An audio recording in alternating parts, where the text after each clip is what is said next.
माननीय भगवान दास सबनानी जी, जिनका नाम ही भगवान, इनकी कृपा से ही सब काम हो रहा है। हम सबका सौभाग्य है। महापौर श्रीमती मालती राय जी, हमारे सभापति श्रीमान किशन सूर्यवंशी जी, विभाग के सचिव श्रीमान संजय गोयल जी, आयुक्त जनजाति कार्य विभाग और पूरा हमारा शिक्षा विभाग के सभी समस्त अधिकारीगण, प्राचार्यगण, प्राध्यापकगण, प्यारे विद्यार्थियों, पत्रकार साथियों, प्रदेश भर से जुड़े हुए शिक्षा परिवार के सभी सम्मानित सदस्यगण, आप जोड़ के प्रणाम करता हूं, आपको बधाई देता हूं। आज का दिन ये खास दिन है और खास दिन इस नाते से है कि हमारे लिए स्कूल चलो अभियान का आज शुभारंभ और कितना अद्भुत योग है। स्कूल चलो अभियान की अगर हम बात कर रहे हैं तो मध्य प्रदेश की धरती से कर रहे हैं और मध्य प्रदेश की धरती के बारे में जब हम बात कर रहे हैं तो हमारे देश के ऐसे कई उदाहरण अतीत के काल के भरे पड़े हैं।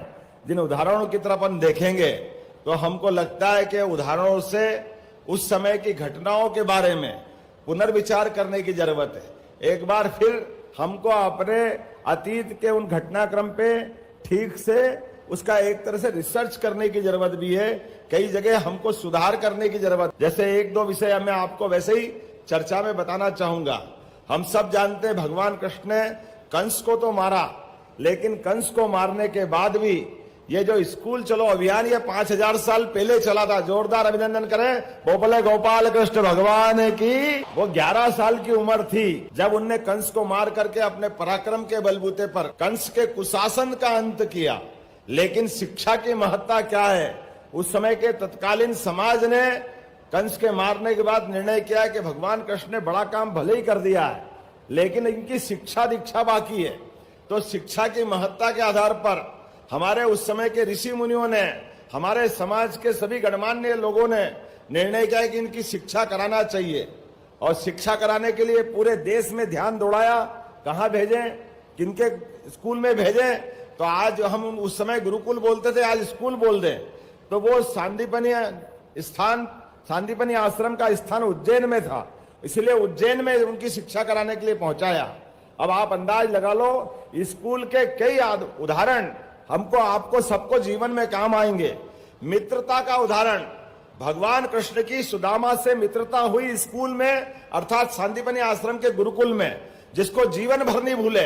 यह आपके लिए भी पाठ है कि आप अपने अपने स्कूल में जिनसे मित्रता करो, जिनसे दोस्ती करो, अपने जीवन में गांठ बांध लो। आज नहीं तो कल, ये जितनी हमारी उम्र है, परमात्मा की दया से ये सारे हमारे स्कूल के मित्रों से हमारी ये आत्मीयता बनना चाहिए।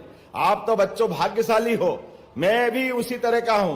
मुझे मालूम आज के प्राइवेट स्कूल बहुत उन्नत है, उनकी बहुत अच्छी गुणवत्ता है और पता नहीं क्या, लेकिन सरकारी स्कूल से भी कोई कम नहीं पड़ता है। मेरी भी शिक्षा दीक्षा प्राइमरी स्कूल सरकारी, मिडिल स्कूल सरकारी, हायर सेकेंडरी स्कूल सरकारी, बल्कि हमारे सरकारी स्कूल में तो अपने को एजुकेशन का भी सिस्टम नहीं था। जब साइंस कॉलेज में आया तो पहली बार को एजुकेशन, लड़के लड़की साथ में हम कॉलेज में उस दौर में पढ़ करके निकले। लेकिन सरकारी स्कूल के पढ़ने के बाद भी कोई बच्चे की प्रतिभा में फर्क नहीं पड़ता है। ये उदाहरण हमारे जैसे कई लोगों के, यशस्वी प्रधानमंत्री का अभिनंदन करो, श्रीमान नरेंद्र मोदी जी का जोरदार ताली बजाकर। दुनिया के सबसे अच्छे नेताओं में से अगर कोई सर्वमान्य नेता है, वो विश्वमान नेता है श्रीमान नरेंद्र मोदी जी। हमें इस बात का गर्व है। और जब उनकी बात करते हैं तो नरेंद्र मोदी जी भी गरीबी में, अभावों में, कष्टों में, और सरकारी स्कूल और स्कूल चलते चलते उन्होंने भी चाय की दुकान पे काम करते करते अपनी शिक्षा दीक्षा जारी रखी। ये हमारे लिए उदाहरण है। जब हम अपना भविष्य चढ़ने की तरफ आगे बढ़ेंगे तो भविष्य में अपने पैर जो आगे बढ़ते जाएंगे, उनके लिए आप अपने लक्ष्य तय करिए। जो जिस दिशा में पढ़ना चाहे, हमको नरेंद्र मोदी जी की तरह अब्दुल कलाम, हमको मालूम है उनका जीवन कितने कष्टों से निकला है, लेकिन मिसाइल मैन बन करके, और एक नहीं हजारों उदाहरण है। डॉक्टर राजेंद्र प्रसाद बिहार से निकल करके देश के राष्ट्रपति तक बने, लेकिन लाल बहादुर शास्त्री, ऐसे कई नाम हैं जिनके नामों की लंबी लाइन, लेकिन अपने जीवन से सभी अभावों को परास्त करते हुए जिन्होंने अपने जीवन के लक्ष्य को प्राप्त किया। हम सब सौभाग्यशाली है। आज यशस्वी प्रधानमंत्री के नेतृत्व में जिस प्रकार का समय चला है, इस समय का हम सदुपयोग करें, क्योंकि मित्रों आपका जीवन आपके परिवार, समाज, प्रदेश, उनके लिए तो है ही, देश के लिए भी है। लेकिन देश से आगे बढ़ करके दुनिया आपका इंतजार कर रही है। मैं आपको शुभकामना देना चाहता हूं, आप आगे बढ़े, दुनिया में सबसे अच्छे बने, देश का नाम आगे बढ़ाए, प्रदेश का नाम आगे बढ़ाए। हमारे अपने लिए यशस्वी प्रधानमंत्री के नेतृत्व में जिस प्रकार का समय चल रहा है, मैं आपके बीच दो चार बातें और करना चाहूंगा।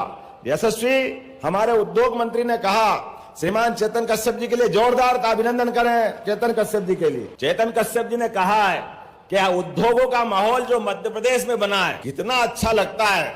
जब उद्योगों की बात हो तो एक साथ पिछले पूरे साल उज्जैन, जबलपुर, ग्वालियर, सागर, रीवा, नर्मदापुरम, शहडोल संभाग के केंद्र पर इन्वेस्टर समिट अर्थात उद्योग लगाने के लिए पूरे देश और प्रदेश के लोग उन संभागों में आए और दिन भर अलग अलग बातों को समझते हुए वहां उद्योग लगाने की संभावना देखी।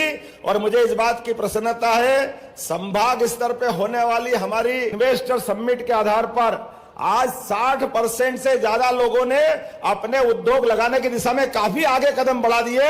जोरदार अभिनंदन करो अपने उन उद्योगपतियों का। मध्य प्रदेश ने अपनी एक साख बनाई है, समय सीमा के अंदर हमने अपने उद्योगपतियों के लिए भूमि उपलब्ध कराना और बेरोजगारों के लिए रोजगार उपलब्ध कराना, और दोनों को मिलाकर के प्रदेश को आर्थिक रूप से सशक्त बनाना, इस निर्णय में हम आगे चल रहे हैं। इसलिए जब भोपाल में ग्लोबल इन्वेस्टर समिट हुई तो पहली बार हुई, लोग बड़े आश्चर्य में थे, भोपाल में आज तक कभी हुई नहीं। 1956 में बना भोपाल, कितना आश्चर्य लगा। लेकिन उद्योग की दृष्टि से ये बड़ी शून्य था, रिक्त स्थान था, खाली स्थान था। हमने कहा कोई बात नहीं, हमारी ग्लोबल इन्वेस्टर समिट भोपाल में होगी।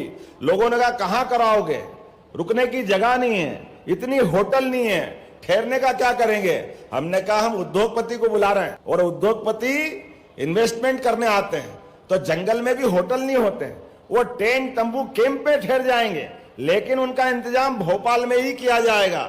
मुझे इस बात की प्रसन्नता है, टेंट सिटी में भी उद्योगपति रहे, लेकिन जोरदार अभिनंदन करो। उन्होंने कहा भोपाल जैसी इन्वेस्टर समिट कभी नहीं हुई जैसी उन्होंने देखी है। और सोने पे सुहागा तो तब हो गया जब उद्योगपति तो छोड़ो, देश के प्रधानमंत्री भी पहली बार राजभवन में हमारे बीच भोपाल में रात गुजार रहे हैं। जोरदार अभिनंदन करो नरेंद्र मोदी जी का। तो आज ये बदलते दौर का मध्य प्रदेश है और बदलते दौर का देश है।